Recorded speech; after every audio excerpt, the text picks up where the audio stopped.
Hello welcome, मैं हूं अरुण कुमार यादव और आज इस वीडियो में हम देखने वाले हैं क्लास 8 की प्रश्नावली 11.3 के प्रश्न 1 से लेके 5 तक का सॉल्यूशन। अब जो ये प्रश्न है 1 से लेके 5 ये घन और घनाभ के पृष्ठीय क्षेत्रफल के ऊपर बेस्ड हैं।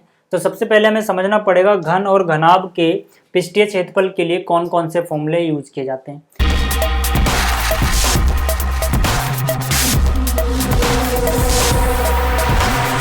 ठीक है, तो यहाँ पर देखो मैंने एक घनाभ बनाया जिसकी लंबाई L है, चौड़ाई B है और ऊंचाई H है।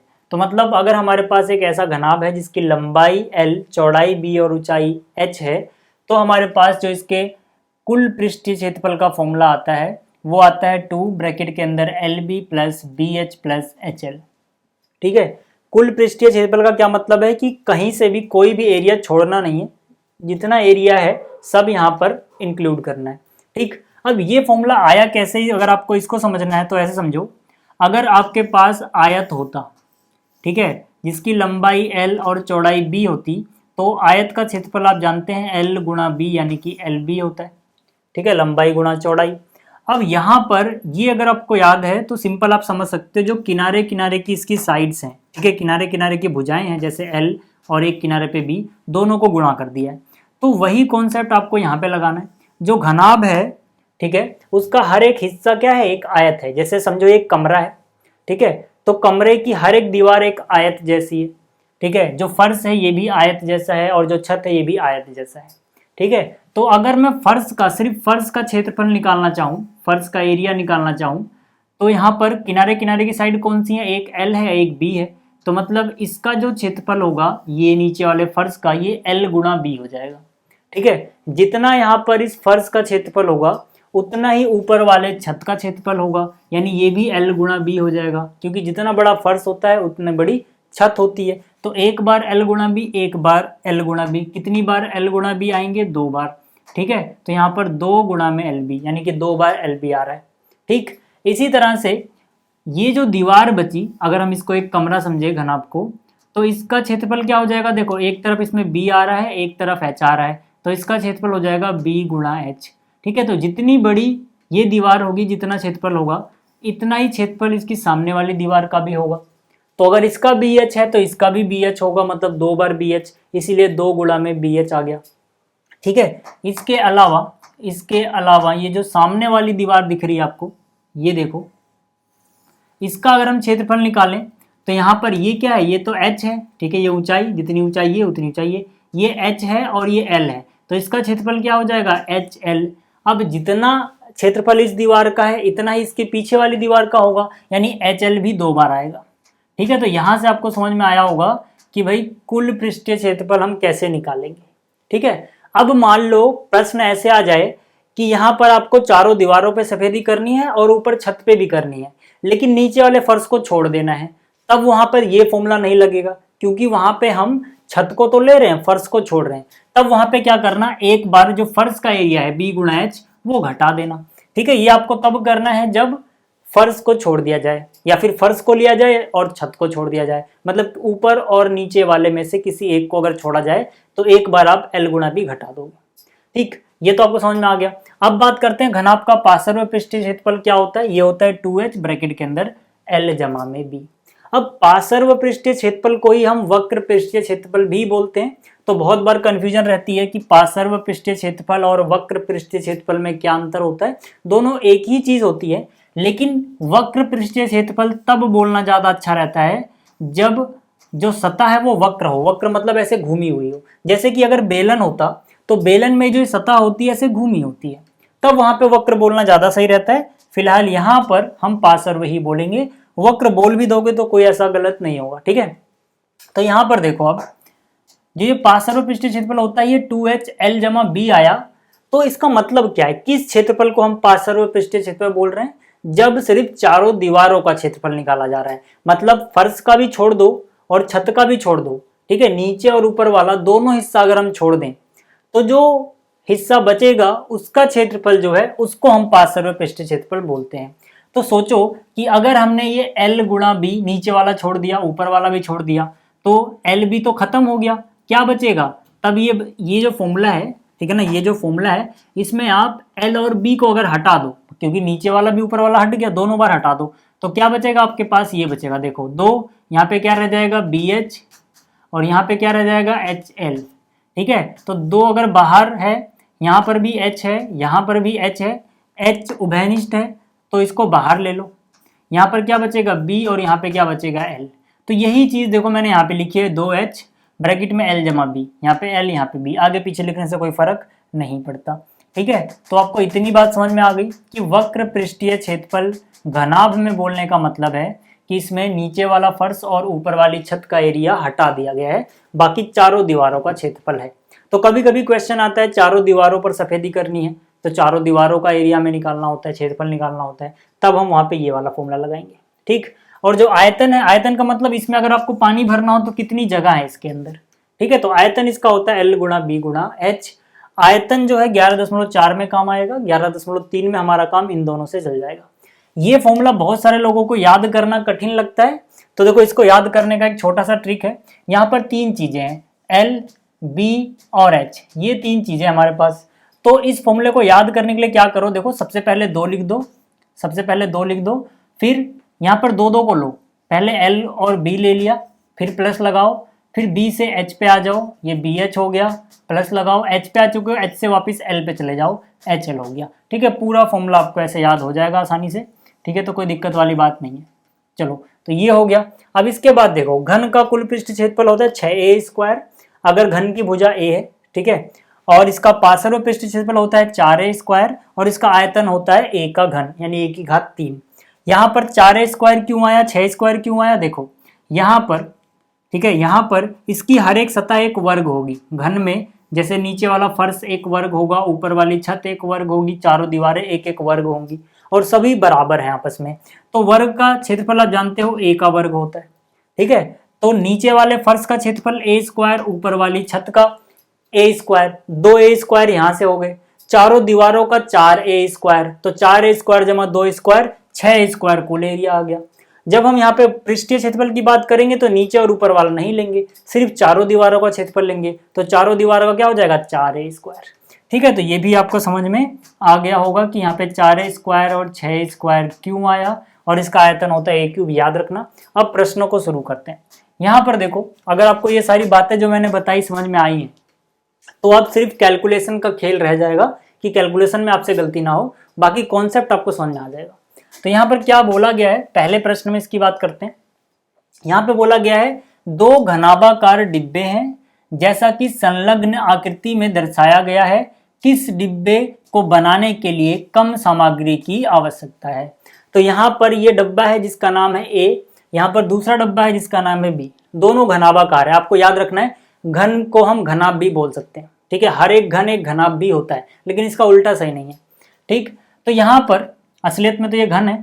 ठीक, तो यहाँ पर जो A है इसकी लंबाई है 60। ठीक है, तो यहाँ पे आप कह सकते हो, पहले हम A को सॉल्व कर रहे हैं। ठीक है, A के लिए जो लंबाई है यानी कि L वो है 60 सेंटीमीटर, जो चौड़ाई है यानी कि B, ठीक है, वो है 40 सेंटीमीटर, जो ऊंचाई है यानी कि H वो है 50 सेंटीमीटर। ठीक है, यहाँ पे हमसे बोला गया है कि किस डब्बे को बनाने के लिए अधिक सामग्री की आवश्यकता है। मान लो कि ये डब्बे अगर स्टील के बने हैं तो स्टील की चादरों से बनेंगे ये, तो किस में ज्यादा स्टील की चादर लगेगी, कुछ ऐसा पूछ रहे हैं। तो स्टील की चादर आप कहाँ लगाओगे, किनारे किनारे पे, मतलब यहाँ पर एरिया की बात होगी, क्षेत्रफल की बात होगी। तो यहाँ पर हम क्षेत्रफल निकाल लेंगे। ठीक है, तो हम बोलेंगे पहले केस में डब्बे ए का क्षेत्रफल, ए का क्षेत्रफल। ठीक है भाई, जो ए वाला डब्बा है उसका क्षेत्रफल। ठीक है, कितना हो जाएगा, कुल क्षेत्रफल निकालना है तो 2। ठीक है, अगर फॉर्मूला याद नहीं तो हम क्या करेंगे, LBH लिखेंगे। ठीक है, LBH एक बार शुरू वाला लेंगे LB, फिर जमा का निशान लगाएंगे, फिर BH, फिर जमा का निशान लगाएंगे HL। ठीक है, अगर आपको याद नहीं है तो आप ये ट्रिक अपना सकते हो। अब यहाँ पे आ जाओ, यहाँ पर कितना है 2, LB मतलब शुरू वाला और ये वाला, यानी 60 और 40 गुणा कर दो। ठीक है, L का मान आया 60, गुणा चिपका के लिखे मतलब गुणा हो रही इनके बीच में, और B का मान आया 40। फिर यहाँ पे जमा का निशान है, जमा का निशान लगाओगे B यानी कि 40 गुणा में H यानी कि 50। फिर जमा का निशान है फॉर्मूले में, तो यहाँ पे जमा का निशान लगाया, फिर h है, h का मान है 50, गुणा में l है, l का मान वापिस आ जाओ 60। ठीक है, तो यहाँ से कितना हो गया 2। ठीक है, इनको गुणा करना आसान है इन दोनों को। ठीक है, इन दोनों को गुणा करना आसान है। यहाँ पर देखो 6 को 4 से गुणा कर दो पहले, 6 चौक होता है 24, 1 0 2 0, तो यहाँ पर 2 0 लगा दो। फिर से इन दोनों को गुणा करना आसान है, कैसे करोगे, 4 को 5 से गुणा करो, 20 आया, 1 2, तो ये 2 0 लगा दो। फिर दोबारा से प्लस लिखना है, इन दोनों को गुणा करनी है, तो कैसे करेंगे, 5 गुणा 6 कितना होता है 30, 1 2, 2 0 लगा दो। ठीक है भाई, तो यहाँ से बाहर कितना है 2, अंदर कितना आएगा देखो 3000 और 2000, 5000, 5000 में 2000, 7000 और 400, यानी कितना हो गया 7400। अब भाई 7000 का डबल होता है 14000 और 400 का डबल होता है 800, यानी 7400 का डबल हो जाएगा 14800। डबल क्यों किया, क्योंकि बाहर 2 है, मतलब 2 से गुणा होने का मतलब डबल होता है। ठीक है, तो 14800 सेंटीमीटर का वर्ग। ठीक, तो ये किसका आया, डब्बे ए का क्षेत्रफल। ठीक है, डब्बे ए का क्षेत्रफल मतलब डब्बे ए का जितना क्षेत्रफल होगा उतनी यहाँ पर सामग्री की जरूरत होगी। ठीक है, आप यहाँ पे डब्बे ए का क्षेत्रफल लिखो, या फिर आप ऐसे लिख लो डब्बे ए के लिए। ठीक है, डब्बे ए के लिए सामग्री। ठीक है, आप ऐसे भी लिख सकते हो, एक ही बात है। ठीक है, जितनी सामग्री लगेगी जितना उसका क्षेत्रफल होगा उतनी। ठीक है, तो ये आ गया 14800 सेंटीमीटर का स्क्वायर। अब डब्बे बी की बात करते हैं। ठीक है, ये तो हो गया। अब डब्बा बी असलियत में आपको दिख रहा होगा क्या है, डब्बा बी जो है वो घन है। ठीक है ना, क्योंकि लंबाई चौड़ाई ऊंचाई हो जो बराबर हो, किसी घनाभ की लंबाई चौड़ाई ऊंचाई बराबर हो तो क्या बन जाता है, वो घन बन जाता है। ठीक है, तो यहाँ पे हम लिखेंगे डब्बे बी के लिए। ठीक है, जो डब्बा बी है हमारे पास, ठीक है, बी के लिए, तो यहाँ पे बी पार्ट आ रहा है।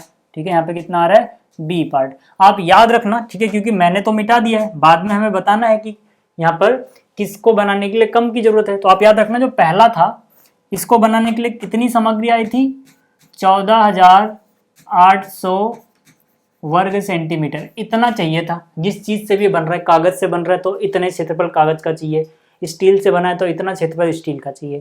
ठीक है, अब बी की बात कर रहे हैं। बी का क्या है भाई, बी एक घन है, क्योंकि लंबाई चौड़ाई ऊंचाई बराबर है, तो घन का कुल पृष्ठीय क्षेत्रफल होता है 6a का स्क्वायर।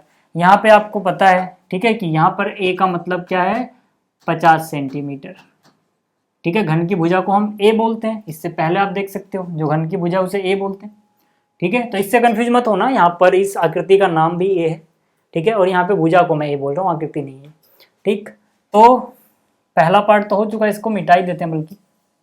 ठीक, जो a है हमारे पास, ठीक है, उसको यहाँ पे लेके आते हैं। a कितना है, 50 सेंटीमीटर, तो यहाँ पे आ गया 6, यहाँ पे आ गया 6 और यहाँ आया 50 इसका वर्ग, तो ये हो गया 6, 5 का वर्ग कितना होता है 25, और वर्ग हो रहा है तो 1 0 का डबल हो जाएगा, यानी 2 0 लगेंगे।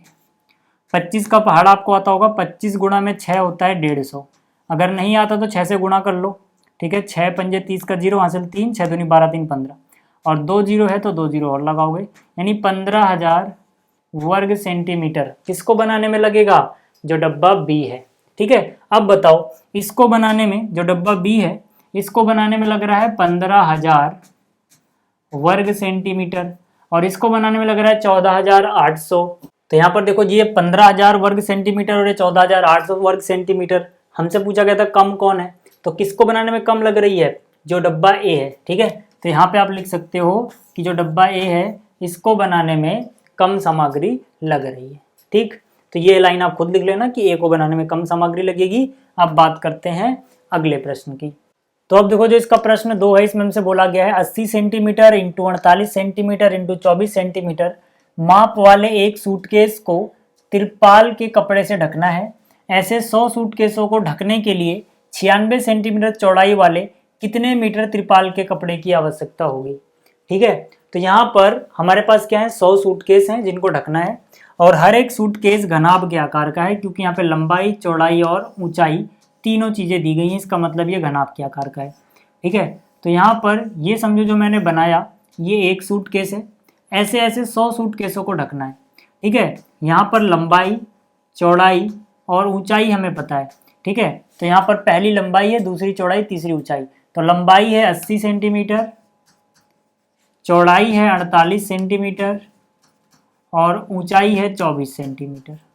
ठीक है, ये लंबाई चौड़ाई ऊंचाई सूटकेस की है। ऐसे ऐसे 100 सूटकेसों को ढकना है, मतलब हर तरफ से सूटकेस को ढकना है। इसका मतलब जो सूटकेस का कुल पृष्ठीय क्षेत्रफल होगा उतना ही क्षेत्रफल कपड़े का लगेगा उसे ढकने में एक को। ठीक है ना, और ऐसे ऐसे 100 है। और जो कपड़ा है, ठीक है, वो एक त्रिपाल में से काटा जा रहा है।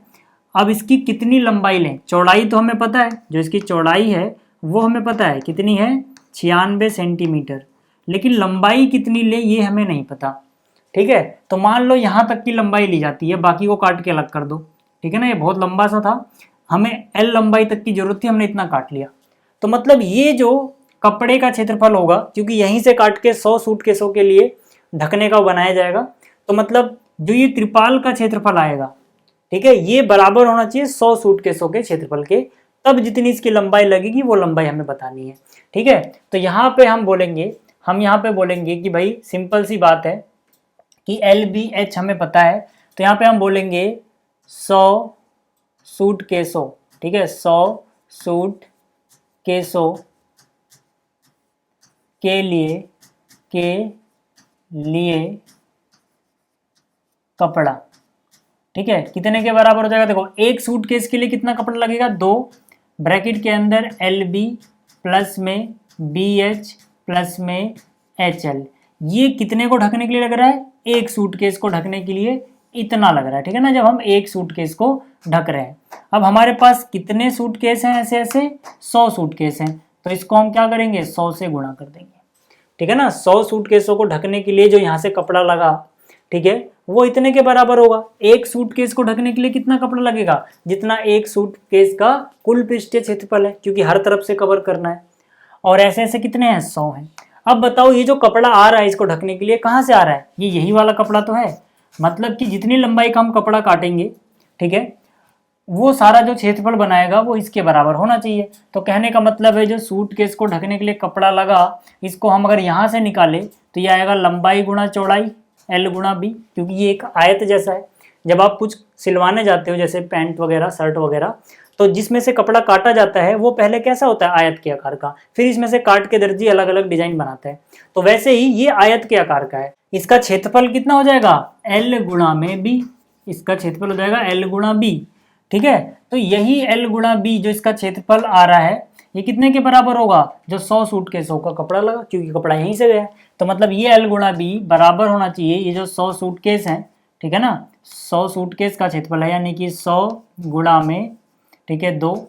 अब ब्रैकेट के अंदर क्या है? एल बी प्लस में बी एच प्लस में एच एल। ठीक है, तो यहाँ से हमें क्या पता है? चौड़ाई पता है, एल नहीं पता, चौड़ाई पता है 96 सेंटीमीटर बराबर। यहाँ पर क्या है? 100 गुणा में 2। एल का मान कितना है? 80 गुणा में बी का मान कितना है? 48 प्लस में बी यानी कि 48 गुणा में एच यानी 24 प्लस में एच यानी कि 24 और एल यानी कि 80। ठीक है, तो ये इतना कपड़ा यहाँ से आ रहा है, तो ये दोनों आपस में बराबर होंगे। ये 100 सूटकेसों के लिए कपड़ा और यहाँ से आया है कपड़ा। ठीक है, तो दोनों चीज़ें बराबर होंगी। अब देखो, इसको आगे सॉल्व करते हैं, इसको साइड कर देता हूँ मैं। ठीक, अब इसके बाद क्या करो? देखो, यहाँ पे एल बचा रहने दो बराबर। यहाँ पर क्या है? 100 गुणा में 2, ब्रैकेट के अंदर कितना है? 80 गुणा में 48। अभी गुणा मत करना, बिना गुणा किए आराम से हो जाएगा, इसलिए मैं गुणा नहीं कर रहा। गुणा करने में बहुत ज़्यादा टाइम लगेगा।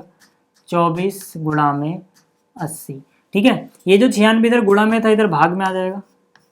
ठीक है, 2 से काटोगे, 2 एकम 2, 2 चौक 8, फिर 1 बचा, 1 के आगे 6 यानी 16, 2 अट्ठे 16। वैसे भी 2 से काटोगे 48 आएगा, 48 का डबल 96 होता है। ठीक है, तो बाहर 48 बचा हुआ है, तो एल बराबर, देखो जो 100 है ना, इसे बाहर रहने दो। कैलकुलेशन को आसान बनाने के लिए क्या करो? 48 को अंदर ले जाओ।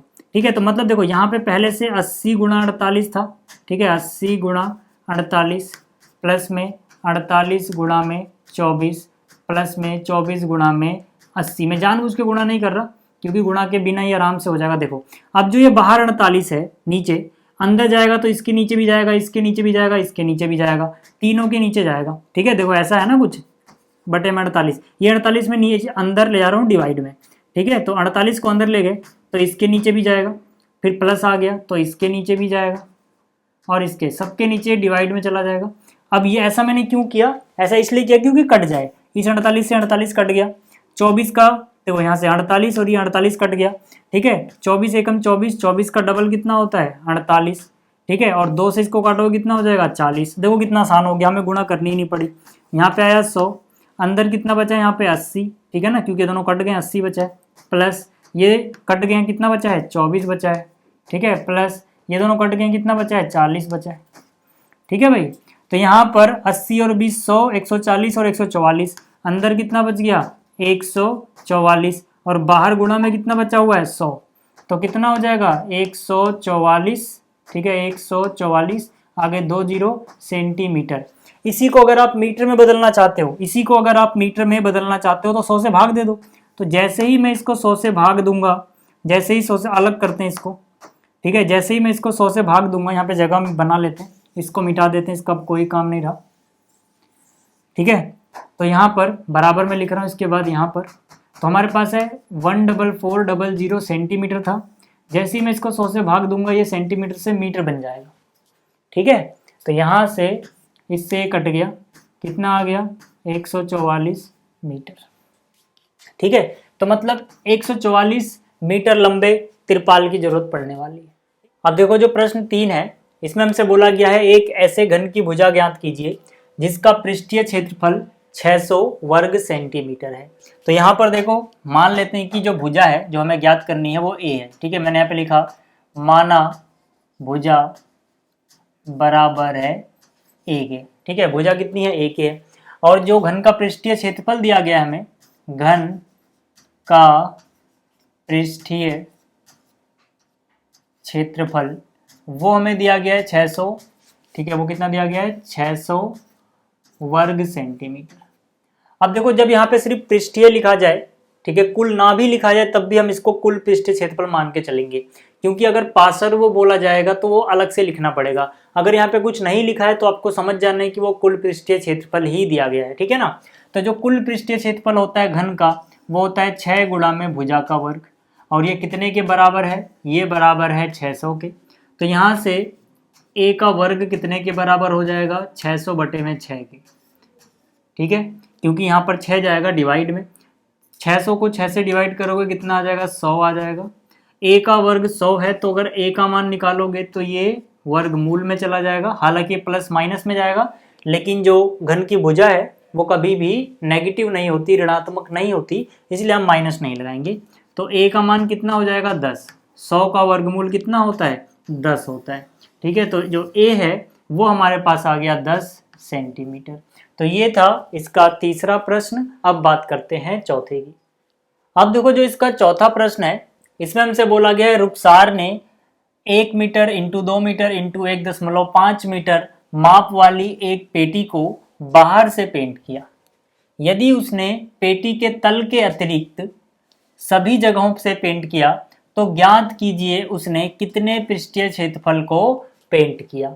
मतलब कि यहाँ पे आपको एक पेटी नजर आ रही है जिसकी लंबाई चौड़ाई ऊंचाई हमें पता है, ठीक है ना, और यहाँ पर इसको बाहर से पेंट किया जाता है, तल को छोड़ दिया जाता है, मतलब इसके तल को पेंट नहीं किया जाता है, ठीक है ना। तो यहाँ पर देखो ये जो पेटी है, ठीक है, ये जो पेटी है ये घनाभ के आकार की है, ठीक है ना, जिसकी लंबाई चौड़ाई और ऊंचाई हमें पता है, ठीक है ना। ये हो गई लंबाई, ये हो गई चौड़ाई और ये हो गई ऊंचाई, ठीक है। लंबाई जो है वो हमें पता है 1 मीटर है, जो चौड़ाई है यानी कि b वो हमें पता है 2 मीटर है, और जो ऊंचाई है यानी कि h वो हमें पता है 1.5 मीटर यानी कि 1.5 मीटर है, ठीक है। इसको हर जगह से पेंट किया जाता है लेकिन तल छोड़ दिया जाता है, ठीक है।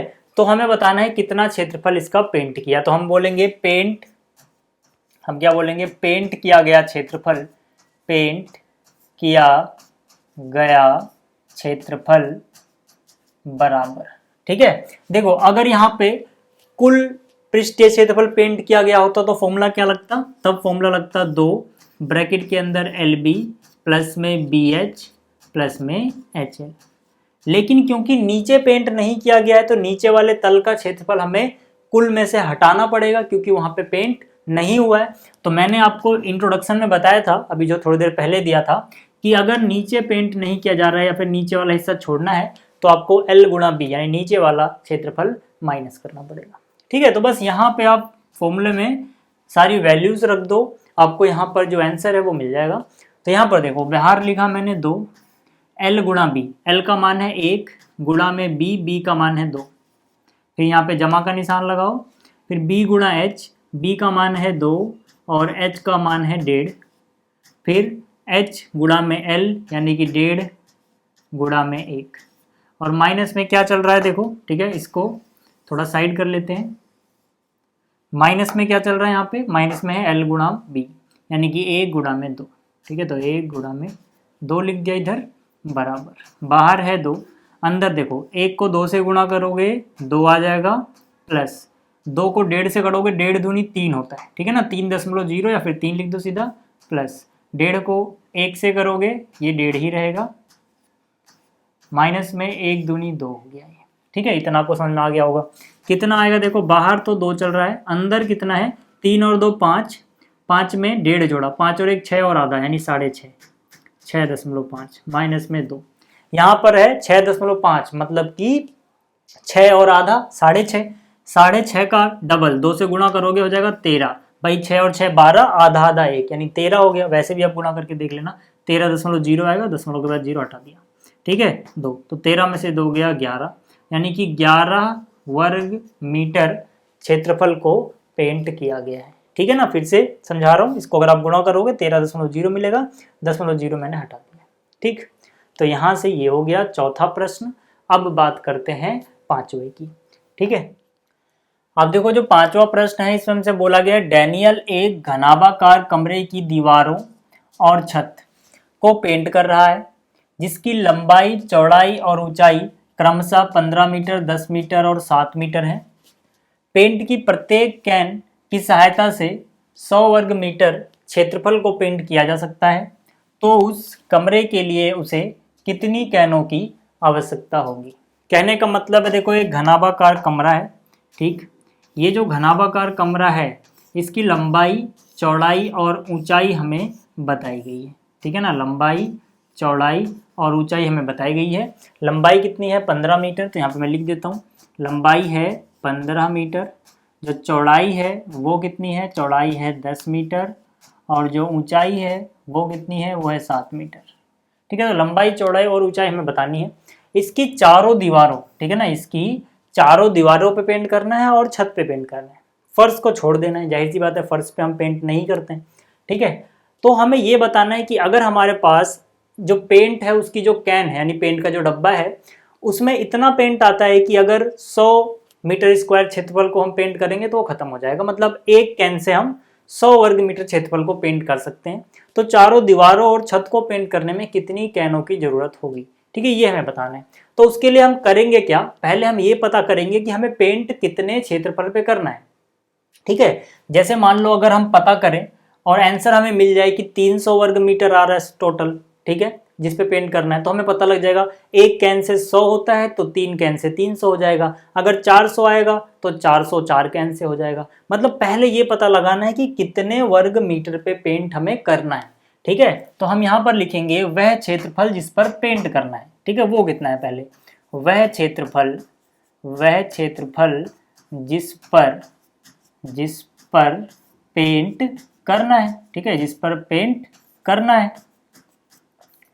ठीक, कितने के बराबर होगा वो, भाई चारों दीवारों का क्षेत्रफल और छत का, फर्श को छोड़ देना है। तो पहले आप टोटल निकाल लो, टोटल यही होगा ना 2LB प्लस में BH प्लस में HL। लेकिन यहाँ पर हमें फर्श को छोड़ना है, तो जब फर्श को छोड़ना है तो LB घटा लो। इसको आप एक और तरीके से लिख सकते हो। ठीक है, 2HL जमा B, ये चारों दीवारों का क्षेत्रफल प्लस में ये छत का क्षेत्रफल। ऐसे भी करो, ऐसे भी करो। ठीक है, आपकी मर्जी कैसे करो, दोनों एक ही बात है। ठीक, तो यहाँ पे आ जाओ। अब ये कितना हो गया 2, L का मान कितना है 15, गुणा में कितना है B का मान कितना है 10, फिर प्लस B गुणा H यानी 10 गुणा में H कितना है 7, फिर प्लस H गुणा L, H कितना है 7, L कितना है 15। ठीक है, माइनस में क्या L गुणा B, तो यहाँ से देखो L की वैल्यू कितनी है 15, तो यहाँ पे आ गया 15 गुणा में बी की वैल्यू कितनी है 10, तो यहाँ पे गुणा में आ जाएगा 10। ठीक है, तो यहाँ से कितना हो जाएगा 2, यहाँ पे 15 गुणा 10 करोगे कितना हो जाएगा 150, 10 गुणा 7 करोगे कितना हो जाएगा 70, 15 गुणा 7 करोगे कितना हो जाएगा 15 सत्ते 105, माइनस 15 गुणे 10 करोगे कितना हो जाएगा 150। ठीक है, यहाँ तक हो गया। अब इसके बाद अंदर पहले इन सबको जोड़ लेते हैं। ठीक है, तो 150 में 70 जोड़ोगे 220 हुआ, 220 में 105 यानी 325 हो जाएगा। ठीक है, तो इन सबको जोड़ के आया 325 और माइनस में क्या चल रहा है 150, 325 का डबल करोगे कितना हो जाएगा 650, माइनस में कितना है 150, 650 में से 150 गया कितना बचा 500, यानी 500 वर्ग मीटर पे तो हमें क्या करना है पेंट करना है। ठीक है, अभी देखो ये ऊपर वाली चीज़ की ज़रूरत नहीं है, जगह कम पड़ रही है तो मैं इसको मिटा रहा हूँ।